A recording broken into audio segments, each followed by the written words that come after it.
Coucou mes petits malins. Aujourd'hui, je viens vous présenter l'oracle que j'ai créé à partir de cartes Yu-Gi-Oh! Donc voilà. Et je mets mon petit paquet dans cette petite boîte magnifique en métal. Donc, je vais mélanger et vous allez voir comment je procède.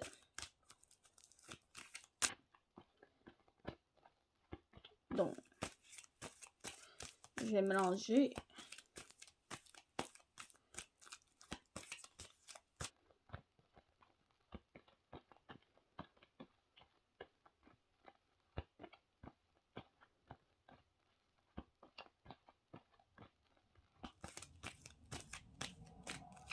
Oh, c'est vrai, j'ai un cahier qui va avec. J'aurais dû le sortir avant. Oh, super, j'ai des cartes visuelles, carte D. Bon. Ça sera pas long, je vais mettre juste la vidéo sur pause. Donc voilà, j'ai sorti le livre et j'ai ramassé les cartes qui étaient tombées au sol. Donc, je vais mélanger.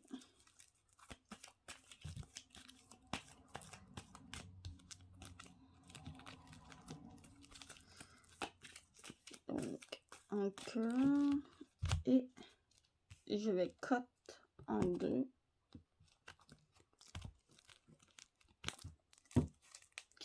Et je vais choisir des cartes à travers de celle-ci. Donc, normalement, je fais pas comme ça, mais bon.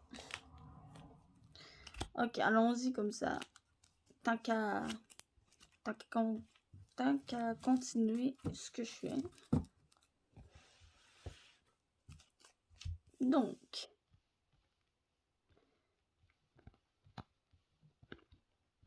oui.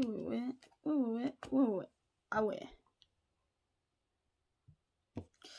Donc, nous avons une trappe haute, ce qui veut dire, donc, un trou noir. Donc, ce qui veut dire que vous essayez de vous protéger.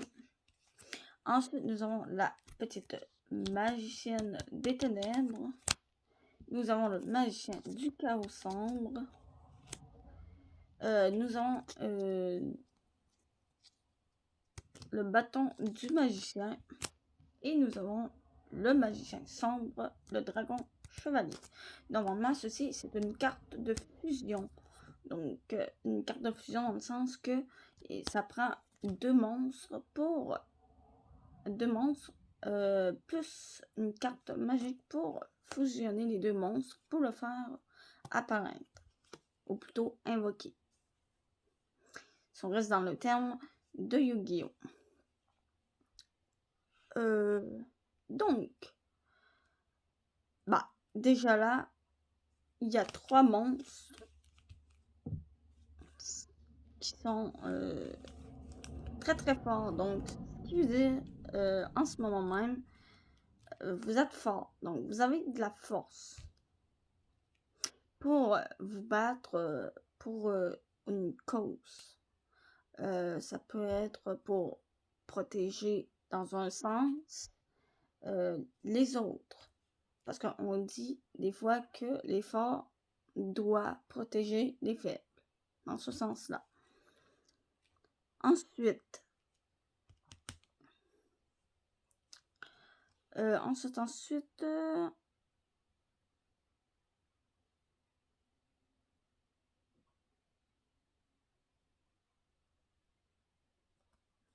donc, lorsque cette carte est invoquée normalement, vous pouvez ajouter une magie piège depuis votre deck à votre main, qui liste précisément la carte magicien sombre dans son texte, durant le tour de votre adversaire. Donc, si vous activez une carte magie piège ou effet de magie piège sans que cette carte est dans votre cimetière, sauf durant la dommage type, vous pouvez sacrifier un monstre magicien, ajouter une carte à votre main. Vous ne pouvez utiliser chaque effet de bâton magicien qu'une fois par tour. Donc, autrement dit, c'est ça. Comme qu'ils disent, ajouter Donc, une magie piège. Donc, encore là, vous cherchez à vous protéger, à protéger peut-être même les autres. Donc, je peux toujours aller chercher. Donc, comme il dit, je vais vous montrer. Parce que pas pour... je peux vous montrer les possibilités. Donc, comme... ici. Si je me remets... Ouais. Ça, il faut contrôler un magicien sombre. Il me semble que j'en avais pas d'autres.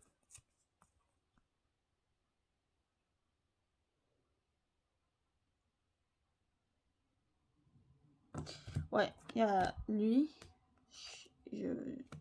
Non, bah lui c'est un monstre. Ça n'a aucun à voir. Je cherche les magies pièges que j'ai.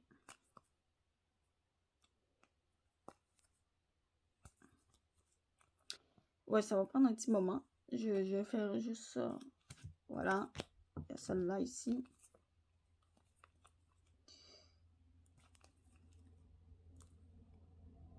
Il y a même elle aussi. Est-ce que j'en ai un autre? En quelque part, on sait jamais. Ouais, j'en ai deux comme ça. J'ai deux comme ça. J'en ai deux comme ça. Ok. Donc, si je vais... Donc, voilà les possibilités. Donc, ça, j'ai que des magies, à ce que je peux voir, avec le nom magicien sombre dedans.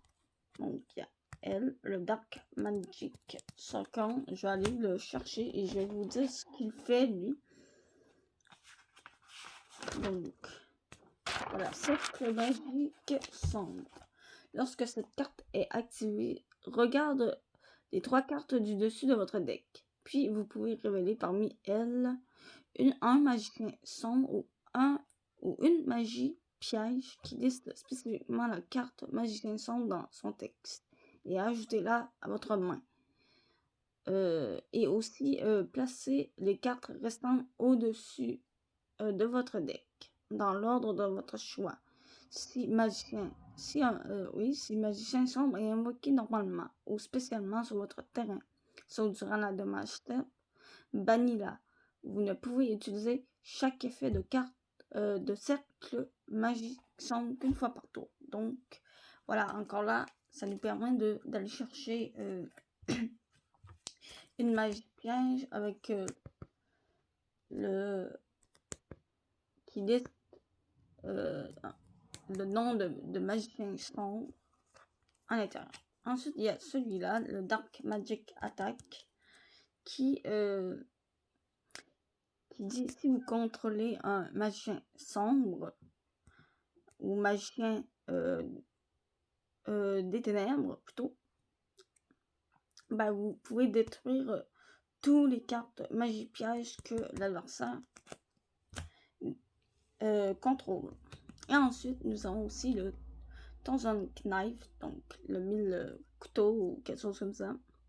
Si vous contrôlez un magicien sombre, vous pouvez cibler un monstre que l'adversaire contrôle pour détruire la cible. Donc, quand même, et un